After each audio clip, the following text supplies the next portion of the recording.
This is on my book called Preparing to Leave Mount Sinai, Census and Formation, which is on chapters 1 through 4, Numbers chapters 1 through 4. Looking at the table of contents, we are on the last chapter, and basically they've prepared to count the 12 tribes. That did not include the Levites. They are counting them for military purposes, and so the census then becomes of anybody at 20 years or older. And then now the arrangement of the camps around the tabernacle, we go through that and why the Levites are now considered separate. They are appointed for God's service rather than military. Now we get into the Levite tribe, the census duties and the arrangement of the Levite tribe itself. And what the Levites are to God. They are the replacement of the firstborn of the Israelites. So the Levites will be considered the firstborn for God. Now that we get into the responsibilities of the priests and the Kohathites and the responsibilities of the Gershonites and Merarites, now we come to the last chapter, the census of the Levites that are qualified for service.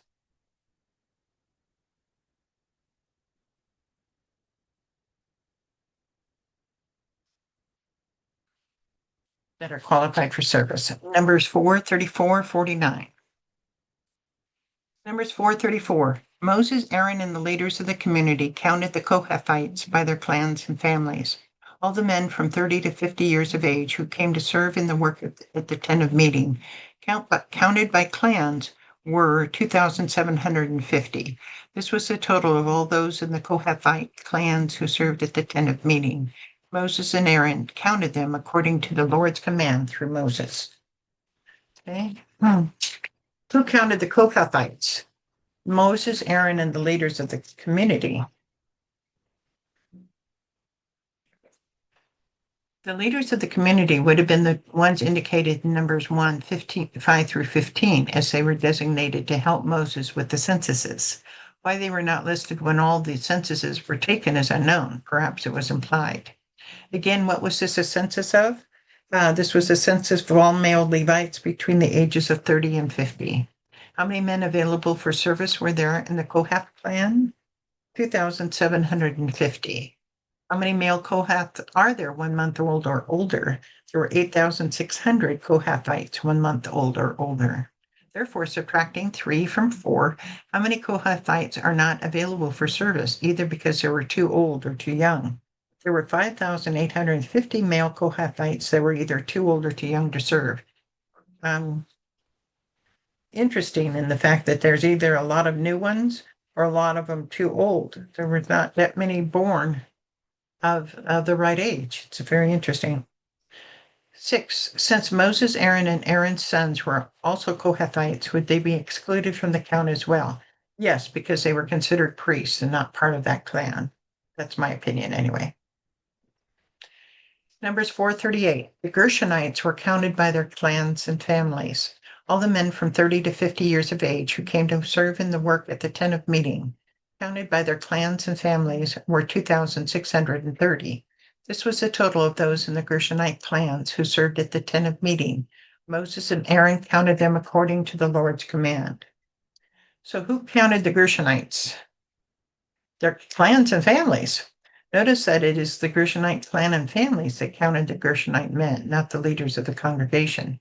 Again, what was this a census of?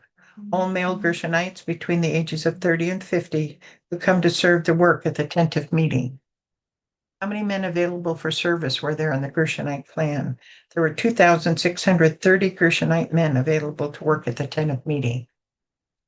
How many male Gershonites are 1 month old or older? From a prior reading, there were 7,500 Gershonite males from the age of 1 month old or older. Therefore, subtracting 3 from 4, how many Gershonites are not available for service, either because they were too old or too young? Again, 4,870 Gershonite males that were either too old or too young to serve at the tent of meeting. The majority of them. It's very interesting. 30 to 50, you would think that would be the majority of the people, but it isn't apparently. Okay. Numbers 4:42. The Merarites were counted by their clans and families. All the men from 30 to 50 years of age who came to serve in the work at the tent of meeting, counted by their clans, were 3,200. This was the total of those in the Merarite clans. Moses and Aaron counted them according to the Lord's command through Moses. Who counted the Merarites? Were counted by their clans and families. Notice that it's the Merarite clan and families that counted the Merari men, not the leaders of the congregation. Again, what was this a census of? All men from 30 to 50 years of age who come to serve in the work in the tent of meeting. How many men available for service were there in the Merarite clan? 3,200. How many male Merarites are there 1 month old and older? 6,200. Therefore, subtracting 3 from 4, how many Merarites are not available for service, either because they were too old or too young? 3,000. Okay. Numbers 446. So Moses, Aaron, and the leaders of Israel counted all the Levites by their clans and families, all the men from 30 to 50 years of age who came to do the work of serving and carrying the tent of meeting, numbered 8,580. At the Lord's command through Moses, each was assigned his work and told what to carry. Thus they were counted as the Lord commanded Moses. And you see how that comes out to the total that we actually had. And that's the end of this chapter, as it is the end of my book. I don't usually have a crossword at the end of the book. So I thank you, and that's how to get a hold of me if you happen to want to get a hold of me. Anyway, have a great time, and I'm glad you enjoyed the trip through Numbers. Thank you. Bye now.